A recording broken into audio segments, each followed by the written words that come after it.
آج آپ نے مجھے یہاں بلایا، جو میری حالت گھر کی تھی، میں وہی تہمت، وہ پتلا سا کرتا، وہ پرانی سی ٹوپی پہن کے آ جاتا۔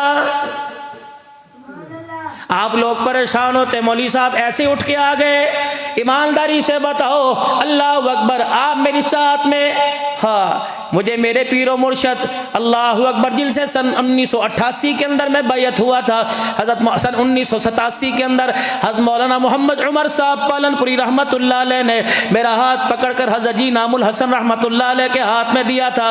حضرت جی نے پورا تباخ والا پان میرے منہ میں ڈال دیا تھا۔ حضرت نے بیعت فرمائی، آخری سفر رائیونڈ کے اجتماع پر آئے تھے، اللہ اکبر، حضرت عربیہ ویل چیئر پر ہو گئے تھے۔ ایئرپورٹ پر جب مخلوق چھوڑنے کے لیے آئی، آپ نے پیچھے کرسی موڑ کر، چہرہ موڑ کر دیکھا، اتنا بڑا مجمع دیکھا، آپ نے فرمایا کس کے لیے آئے؟ دنیا کہنے لگی تیرے لیے آئے، تیری محبت میں آئے، آخری ایام تھے۔ آپ نے فرمایا ہاتھ اٹھاؤ، واہ انعام الحسن، اللہ تیری قبر پہ کروڑوں رحمتیں فرماوے، اللہ اکبر۔ فرمایا ہاتھ اٹھاؤ، میں دعا کروں تم آمین کہنا۔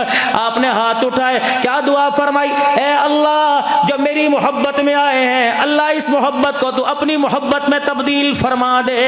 اگر اللہ کی محبت نصیب ہو گئی، دنیا کا بیڑا پار ہو جائے گا، آخرت کا بیڑا بھی پار ہو جائے گا۔ مجھے مولانا الیاس صاحب نور اللہ مرقدہ کی بات یاد آ گئی۔ اپنے بیٹے مولانا یوسف صاحب رحمت اللہ علیہ سے فرمایا، بیٹے میں تجھے قطب بننے کا طریقہ نہ بتلا دوں؟ قطب ابدال، یہ کون؟ مولانا یوسف صاحب رحمت اللہ علیہ۔ حضرت کے گھر میں جب پریشانی تھی، دعوت و تبلیغ کے کام کی جان پہچان نہ تھی، کئی حمایت تھی کئی مخالفت تھی، مولانا یوسف اپنی آپ بیتی میں فرماتے ہیں 3 دن ہو گئے یوسف کے پیٹ میں روٹی کا ٹکڑا نہ گیا۔ میں شکر دوپہر کے وقت اپنے گھر آیا، آٹے کے ڈبے میں جھاتی ماری، کوئی چیز نظر نہ آئی، میرے اندر ہاتھ ڈال دیا، انگلیوں کے نخل سے کونوں سے میں آٹا کھرچتا رہا، اتنا سا آٹا میرے ہاتھ کی ہتھیلی پر آیا۔ میں نے کہا تھوڑا پانی ڈال کے پیڑا بنا کر، توا رکھ کر چپاتی بنا کے 2 لقمے کھا لوں، گزارا ہو جائے گا۔ مولانا الیاس صاحب رحمت اللہ علیہ اللہ اکبر آئے، مولوی یوسف کہتے ہیں میرا ہاتھ پکڑا، ہاتھ پہ آٹا دیکھا، رونے لگ گئے۔ کہا بیٹے کیا ہوا؟ کہا ابا بھوک لگی، کہ میری آنکھوں میں پانی آ گیا، واہ رو جی اللہ کی رحمتیں تیری قبر پہ برسے۔ فرمانے لگے، میں نے ہاتھ پکڑ کے کہا اللہ میں کما بھی سکتا تھا، کھلا بھی سکتا تھا، میں نے فاقہ تیرے لیے برداشت کیا، گھر کا چولہا تیرے لیے بند کیا، الیاس کے بیٹوں پہ بھوک آئی تیرے لیے آئی۔ فرمایا میرے ابے سے برداشت نہ ہوا، میرا ابا کمرے میں گیا، مصلی بچھا ہوا تھا، حضرت الیاس رحمت اللہ علیہ سجدے میں پڑ گئے، اتنا روئے ہچکی بند گئی۔ جب رو کے سجدے سے اٹھے، مولوی یوسف فرماتے ہیں مجھے اپنے گلے سے لگا لیا، فرمایا بیٹے آج اللہ کے دین کے لیے فاقہ برداشت کر۔ سجدے میں اس نے وعدہ کر لیا، الیاس اس فاقے پہ صبر کر، آج کے بعد تیرے دروازے پہ موت تو آئے گی، کبھی رزق میں تنگی نہیں آئے گی۔ ان لوگوں کو قیامت کے دن ہمیں جواب دینا پڑے گا کہ جنہوں نے پیٹ پہ پتھر باندھ کر دین کی محنت کی، ہم نے مکھن پروٹھے کھا کے پرواہ نہ کی۔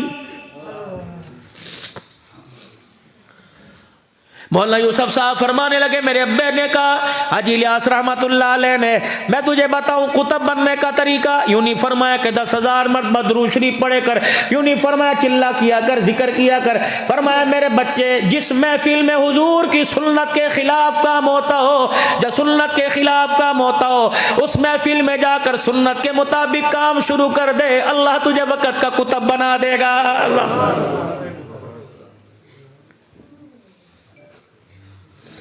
حضرت مولانا محمد عمر صاحب نور اللہ مرقدہ پالم پوری فرمایا کرتے تھے،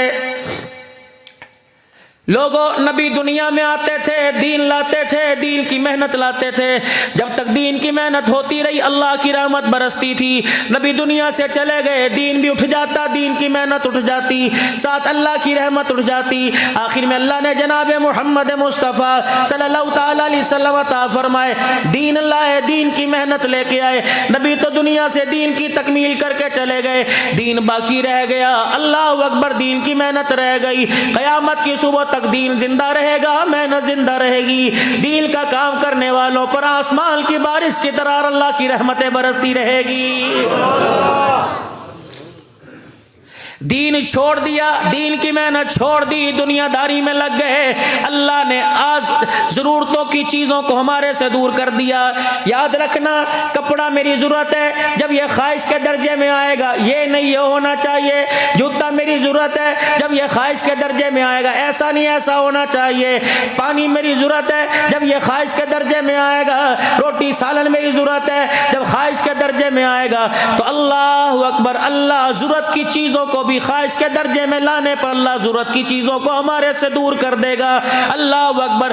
آپ کی میری اس وقت خواہش کیا ہے؟ اور خواہش بھی جائز ہے، روٹی کپڑے مکان کا نعرہ، اور کچھ نہ ہو اپنا مکان تو ہونا چاہیے، کچھ نہ ہو اپنا روزگار تو ہونا چاہیے، کچھ نہ ہو بچوں کے لیے کاروبار تو ہونا چاہیے، کچھ نہ ہو روٹی تو سونی لبنی چاہیے۔ یہ جائز جائز اللہ سے مطالبے ہے۔ اللہ فرماتے ہیں جب میں تیرے مطالبے کو جائز کہتا ہوں تو میرے مطالبے پر انکار کیوں کرتا ہے؟ میرے مطالبے پر چوری سی نازوری کیوں کہتا ہے؟ میرے مطالبے پر ہے میرا بندہ تو کیوں نہیں مانتا؟ تو نے اولاد کا مطالبہ کیا، میں نے انکار نہ کیا۔ تو نے حسن و جمال کا مطالبہ کیا، میں نے انکار نہ کیا۔ تو نے شادی کا مطالبہ کیا، میں نے انکار نہ کیا۔ کس کی دھی نکاح کے 2 بول پڑوا کے میں تیرے بستر پہ لے آیا۔ تو نے بیٹی کا مطالبہ کیا، میں نے انکار نہ کیا۔ تو نے بیٹے کا مطالبہ کیا، میں نے انکار نہ کیا۔ تو نے جوانی شباب مانگا، میں نے انکار نہ کیا۔ تو نے مکان دکان مانگی، میں نے انکار نہ کیا۔ جب میں تیرے کہنے پہ انکار نہیں کرتا تو 24 گھنٹے مانگ، میں 24 گھنٹے دیتا ہوں۔ میں تو تیرے سے 5 وقت 15 منٹ مانگتا ہوں۔ اے میرا بندہ، جب تو مانگے میں انکار نہیں کرتا، جب میں نماز کا سجدہ تیرے سے مانگوں تو انکار کیوں کرتا ہے؟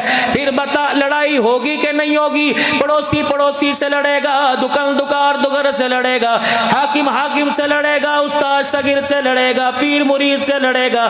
جب میں مانگوں تو انکار نہیں کرتا، جب تو مانگتا ہے میں انکار کرتا ہوں۔ بتاؤ بتاؤ، لڑائی ہوگی کہ نہیں ہوگی؟ آج ساری کی ساری لڑائی اسی وجہ سے ہے، جب وہ مانگتے ہم دیتے کوئی نہیں، جب ہم مانگتے وہ انکار نہیں کرتے۔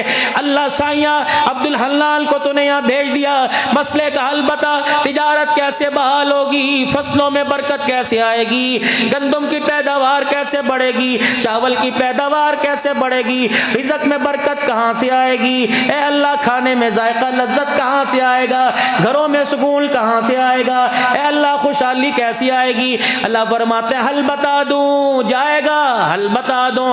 اے میرے بندے، رستہ بتا دوں، جائے گا، حل بتا دوں، کرے گا، وعدہ کر، اللہ اکبر، کر ایگریمنٹ، لگا انگوٹھا، لگا کر دستخط، لکھ پرو نوٹ، اللہ کیا میں تیار ہوں، یہ ساری پریشانیوں میں تھک گیا۔ اللہ مسئلے کا حل کیا ہے؟ فرمایا ایک واحد حل، فَلْيَعْبُدُوا رَبَّ هَذَا الْبَيْتِ الَّذِي أَطْعَمَهُم مِّن جُوعٍ وَآمَنَهُم مِّن خَوْفٍ۔ میں 5 مرتبہ تجھے اپنے گھر میں بلاؤں تو انکار نہ کرنا، تو رات کے اندھیرے میں مجھے بلائے گا، تیرا اللہ آنے سے انکار نہیں کرے گا۔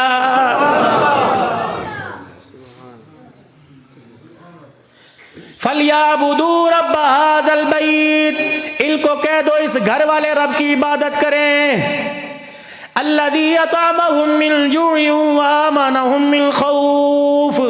امن دوں گا، ساری دنیا دشمن ہوگی، نہیں یقین آتا، مکے کے سردار تلواریں لے کر میرے نبی کے دروازے پر، وہ تلوار کام نہیں آئی، میرا امر کام آیا، فما رمیت اذ رمیت ولکن اللہ رما۔ ایک جگہ فرمایا فَإِذْ يَمْكُرُوا بِكَ الَّذِينَ كَفَرُوا لِيُثْبِتُوكَ أَوْ يَقْتُلُوكَ أَوْ يَخْرُجُوكَ وَيَمْكُرُونَ وَيَمْكُرُ اللَّهُ وَاللَّهُ خَيْرُ الْمَاكِرِينَ۔ جاؤ جاؤ جاؤ، اللہ اکبر، کیکر والی والو سن لو، نوشہرہ باغ والو سن لو، نوکھر والو سن لو، رب کعبہ کی قسم، تمہاری تدبیریں دھری کی دھری رہ جائیں گی، تقدیر اللہ کی کام آئے گی۔ جو لکھ دیا ساری دنیا زور لگائے مٹا نہیں سکتی، اسی لیے فرما دیا جو لا کہا وہ لا ہوا، جز لا کہا کل لا ہوا، پھر کیا ہوا؟ اللہ ہوا۔ اتنے پاپڑ بیلنے کے بعد، اتنی مارے کھانے کے بعد، اتنے دھکے کھانے کے بعد اب ماننا، پہلے ہی مان جاتا۔